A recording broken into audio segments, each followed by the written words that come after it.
Hey Mom Talks, it's Elizabeth here with Mommy's Gonna Snap, and welcome to Photoshop Friday.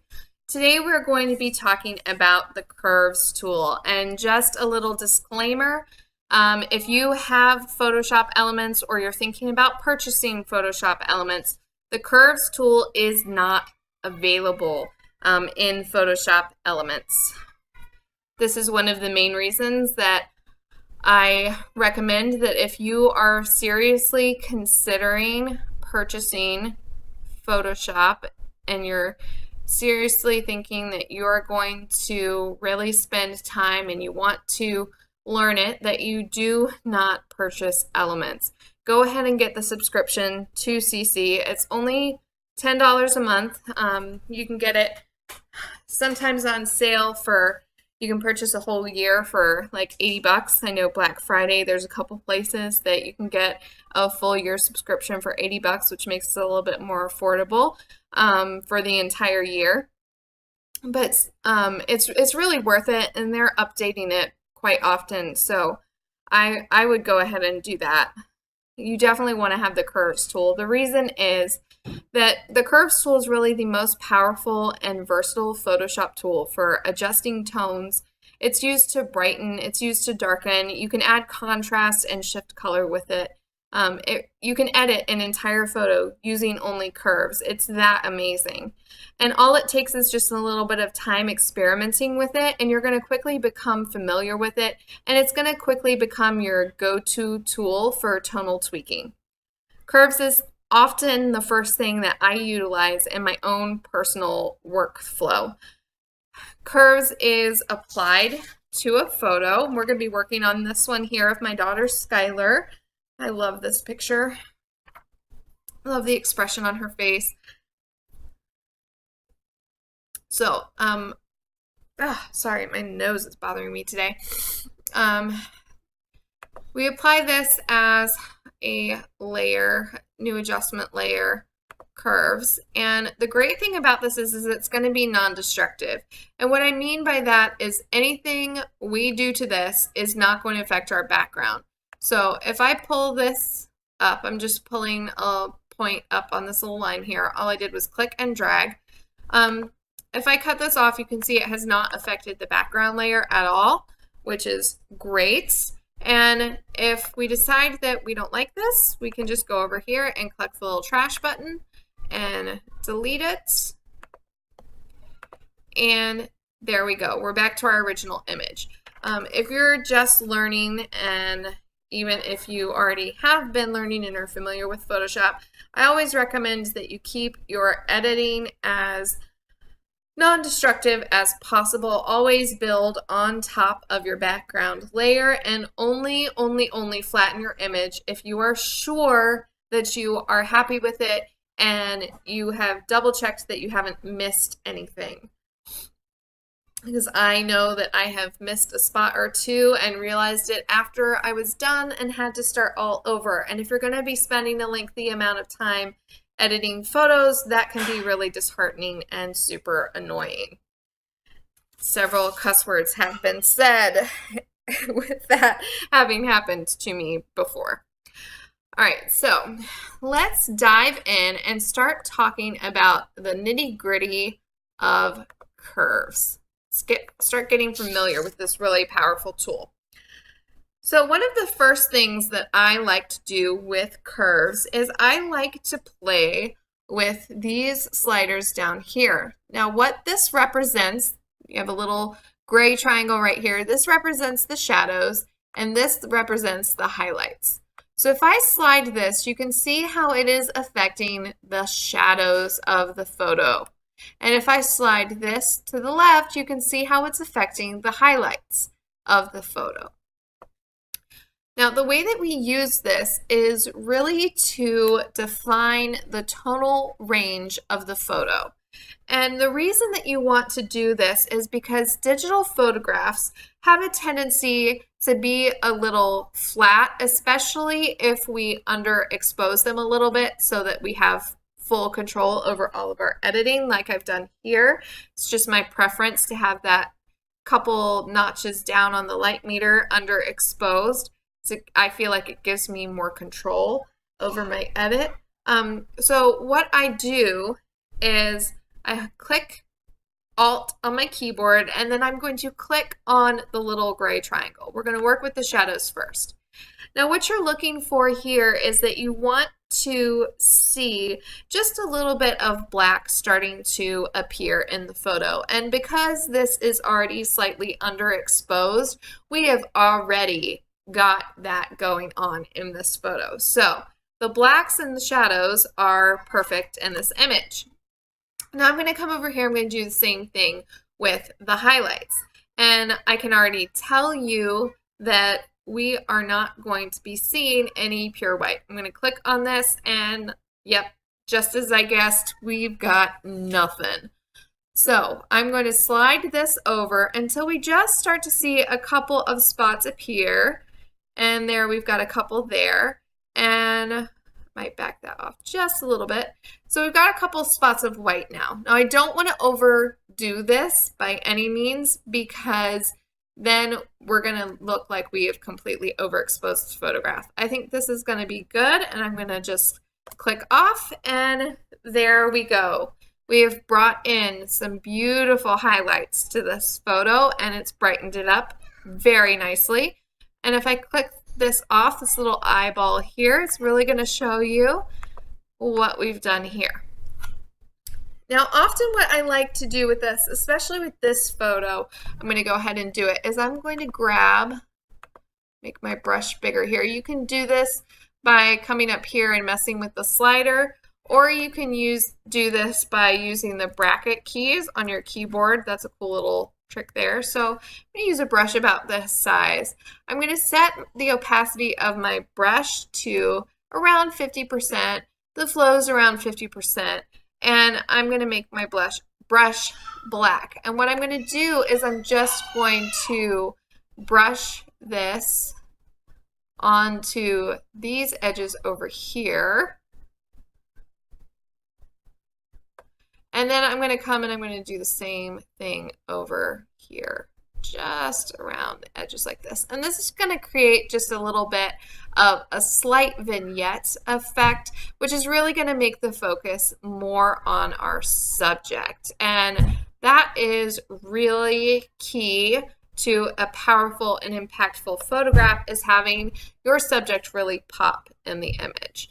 So again, if I click this on and off here, you can see the difference. We've got this nice little bit of a vignette going on. It's very subtle. And you can play around with the opacity of that. You might not want your vignette as rich as I like mine, and that's totally fine. Just change up the opacity of your brush. All right, the next thing we are going to talk about is we are going to talk about making an S-curve. Now, an S-curve is really vital to adding contrast in this photo. Now, this photo already has some really nice contrast going on. I believe I shot this with my 35mm Sigma Art, so it's nice and sharp. It's got some great color saturation going on. But I'm just going to go ahead and add this in here just so you can see how we would do this. To make an S-curve, you have to make a new layer. We don't want to destroy what we just did with bringing in our highlights and adding in some of that nice vignette by brushing that off of the edges. So we create a new curves layer. And you're going to do that for every curves layer that you make when you're editing. Now, to make an S-curve, and I'm just going to show you, I'm not going to worry about what this does to the photo right now. To make an S-curve, you're going to pick a point, and I'm just going to pick right here, and you're going to drag it up. And then you're going to pick a point, and I'm just going to pick around the same area that we picked that upward point, and you're going to drag it down, and you're going to make an S shape, and then you can anchor the midtones somewhere. So that you can see how this kind of makes an S shape. And the bigger your S shape, the more contrast, the more color saturation you're going to get. If you don't want to mess with the color saturation in the photo, you can change the blend mode to luminosity. You can change this to soft light. It doesn't affect it as much. So that's just a little trick there. I definitely don't want to mess with the color saturation that much, and it's really, really, really a lot on the normal mode. So I'm just going to change this to soft light. And then it's way, way too contrasty, and that's totally fine because we have total control over how much we allow this to affect our image just by changing the opacity. So I'm just going to play with this slider here until I get it to where I want it. And I think that's going to be around 30%. So on and off, on and off. And I love what this is doing to her. I love the detail that it's brought out in her freckles. Let's make my brush a little smaller here. I love the detail this is brought out in her freckles. I love the tone that this has given her skin. I love all of that. What I don't love is this on the background because I really want the background to stay soft and dreamy and all of that. So I am actually going to lower this just a little bit more down to 20%. Still going to make a nice difference there. And then what I'm going to do is I'm going to brush this off the background. Again, starting at around 50%, I might brush this off a little bit more. And I'm not worried about brushing this off her hair at all because it's actually making her hair a little bit dark. And I might actually go in with a smaller brush and brush this completely off of her hair. Let's just see. Yeah, I'm going to brush that off of her hair.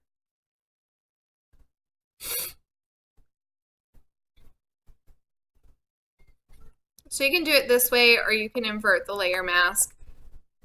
Doesn't really matter which way you do it. It's all a matter of personal preference. I don't mind doing it this way sometimes. All right, so on and off, this is only affecting her. We get this nice pop of color to her skin, which this is much more her natural skin tone. She tans, the lucky girl, and she's got these beautiful freckles going on that are now more popped and prominent without sharpening, which is great because you can definitely over sharpen a photo. All right, the next thing that we're going to do is we are going to add another curves adjustment layer, new adjustment layer, curves. Click OK, and we're going to talk about the color channels. Now the color channels are really, really awesome. They're so powerful. This is where you're going to change the color and tone and the mood of your photo. The red channel, if you drag things upwards, you're adding in more red, and if you drag down, you're adding in cyan. If you go to green, up adds in green, down adds in magenta. And if you go to blue, up adds blue, and down adds yellow. So those are the opposites. You'll see the same sliders in Lightroom. They're in slider form, and you'll see the same in Camera Raw in slider form. But this gives you so much more control because you can play with all the highlights and the shadows. All right, so I'm just going to go ahead and delete this, and we're going to start editing this photo the way that I edit it for the promo for this. We're going to go to Layer, New Adjustment Layer, Curves. And we've already done our midtones. We've already added in a little bit of contrast. The next thing that we're going to do is I'm going to go into the green channel, and I'm going to pull this down just a little bit. Just add in a little bit of magenta tone to this.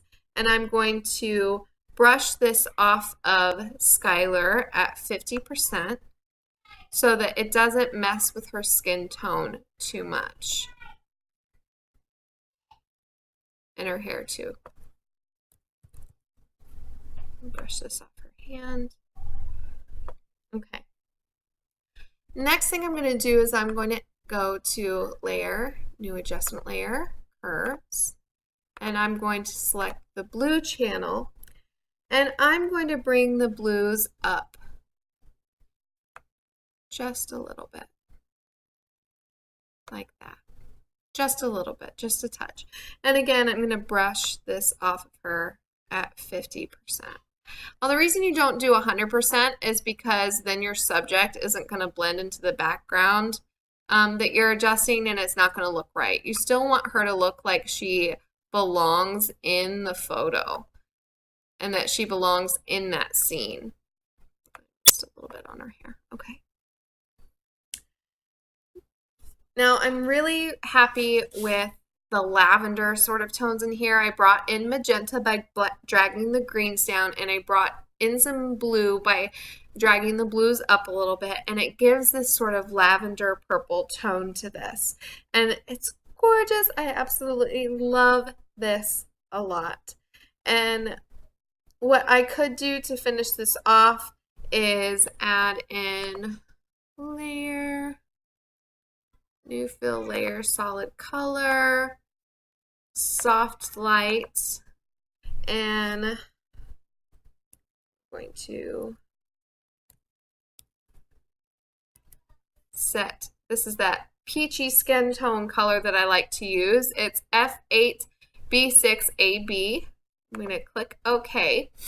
And I'm going to go over here and I'm going to Control or Command I, invert my layer mask, and I'm going to make my brush smaller, and I'm going to set the opacity of this to about 30%, and I'm going to just brush this, my brush opacity to 100%, white brush, and I'm just going to brush this on her skin just to freshen up her skin tone a little bit. It's one of my favorite tricks for adjusting skin tone. It works so well. So again, just brush this on. I don't mind it getting on her lips. Brush this.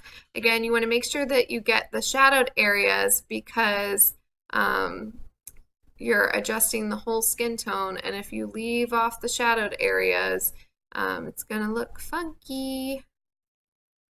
Get all the way to the edges and make sure we get her hands. And we'll actually go in here and do her face in the mirror. I know I didn't brush off those effects of her face in the mirror, and that's fine because it's part of the background, but I will adjust that skin tone in there so that it matches a little bit better. So on and off, it just brings in some more life and some more evenness to her skin tone. And her eyes are really sharp already, but what I want to do is I actually want to add in some sharpness and pop her freckles just a little bit more.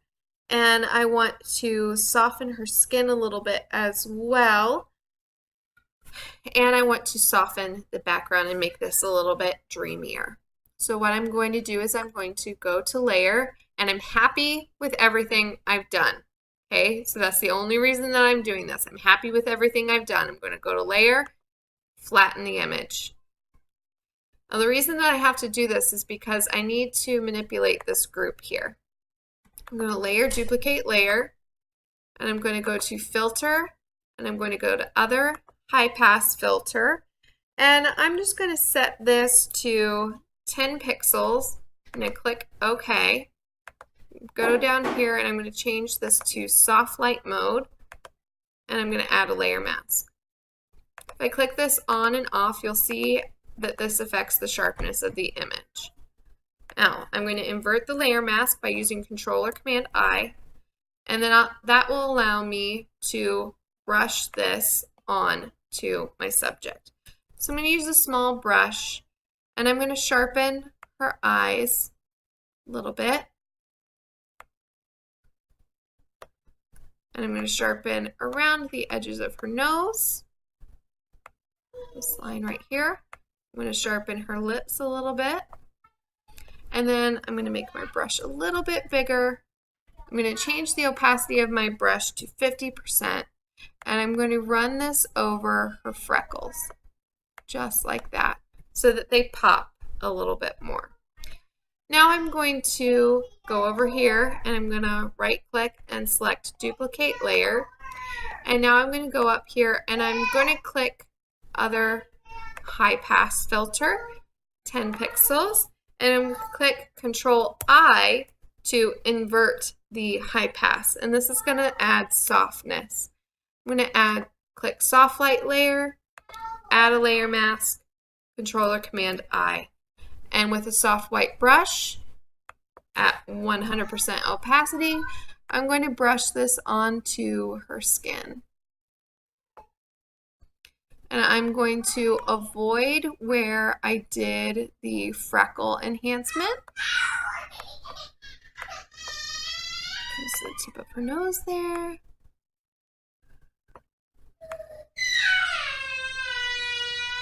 And my kids are not getting along today. It's one of those days.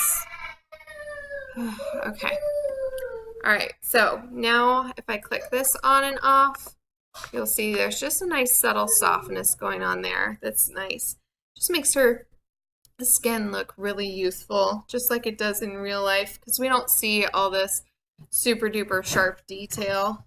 All right, and then what I'm going to do is I'm going to, it's okay, honey. Layer, duplicate, layer. What happened? She pull your hair? I'm sorry. Maybe you should go find something else to play with. Don't play with Lorelai right now. No, you're not having juice right now. Layer. Duplicated the layer already. All right, filter, other, high pass. And I'm going to set this to 20 pixels. And now I'm going to click Control I to invert this. I'm going to add in a layer mask. I'm going to set this to soft light. And if I click this on and off, you can see how much blur this has really given us. And all I'm going to do is I'm going to actually just brush this off of Skylar, because I only want this affecting the background. Make my brush bigger here.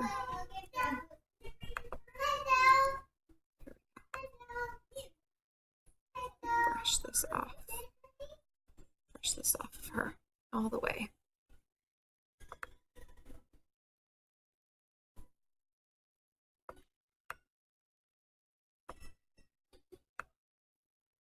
Make sure we don't miss anything. Missed some up in her hair. All right, and there we go. There is our final edit of this image. And you can see that we've gone from this to this. This was where we started, and this is what we ended up with. Primarily just using curves. Oh, I could go in and there's a couple other things that I would definitely do to this photo before I was completely done with it. I'm really happy with how this is looking, so I'm okay flattening this right now. I know, so bad. All right, I'm just gonna duplicate this layer.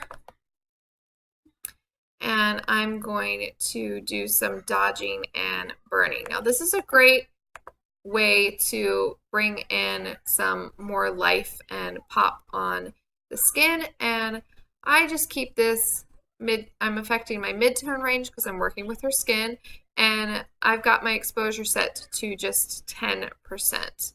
And all I'm going to do is I'm going to pretend like I am makeup contouring her face. Add in some highlights there, go down the bridge of her nose. I'm going to go a little triangle shape right here on her cheek, triangle shape here on the other cheek, down her cupid's bow a little bit, her chin right here. She's got some light on her neck. I'm going to do this area of her arm right here that's got light on it. Just got a little bit of light here, and then some light on her hands. And then I'll just drag a couple highlights into her hair. do right there too. All right. And now I'm going to go over here and I'm going to right click and I'm going to select the burn tool, which looks like little pinchy fingers. And again, midtones 10%, protect tones. And then I'm going to go around all the edges of her face like this. I like to drag across the eyebrows, just richens the color there. I'm going to go right here. I'm going to do the edges of her mouth, the corners of her nose. I'm going to go down here where she's got a shadow here, her back right here where it's shadowed, right here where it's shadowed, her hands where they're shadowed, just in those shadows a little bit, and then I'm going to leave her hair alone. I don't want that to get too dark. And now if I click this on and off, you can see what a difference this has made. And it's a little bit too bright for me, so I'm going to lower this to about 50% so it looks more natural. And you can see just how it's popped the photo a little bit. And I'm going to add in a new blank layer. You can do this down at the bottom with this little post-it looking button. That's what I call it. I'm going to select my clone stamp tool. There's a couple things on this mirror that are really annoying me. I'm going to alt click and select here and just erase that, erase that, erase that. There's a funky spot right there. Let's just make that all one color. A funky spot right there. Let's just fix that a little bit. Okay, that is looking so much better to me. I like that a lot. Okay, and then I'm just going to see if I can fix the edges of this mirror right here. I'm going to zoom in, scroll over and up. Let's just see if we can fix the edges of this mirror a little bit where the paint has worn off.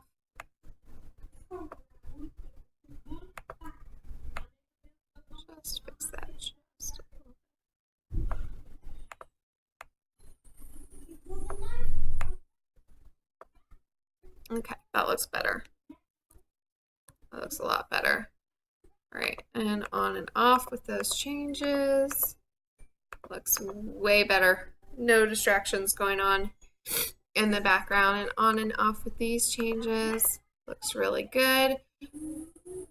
Really liking that a lot. Okay.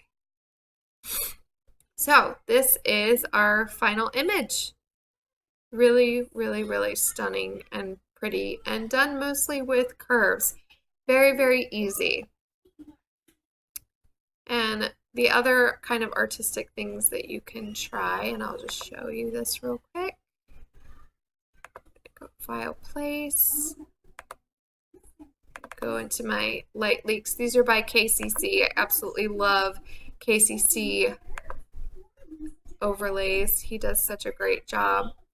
All right, I'm going to actually go to Edit, Transform, flip this, drag this up into the corner, down into this corner just to start off with.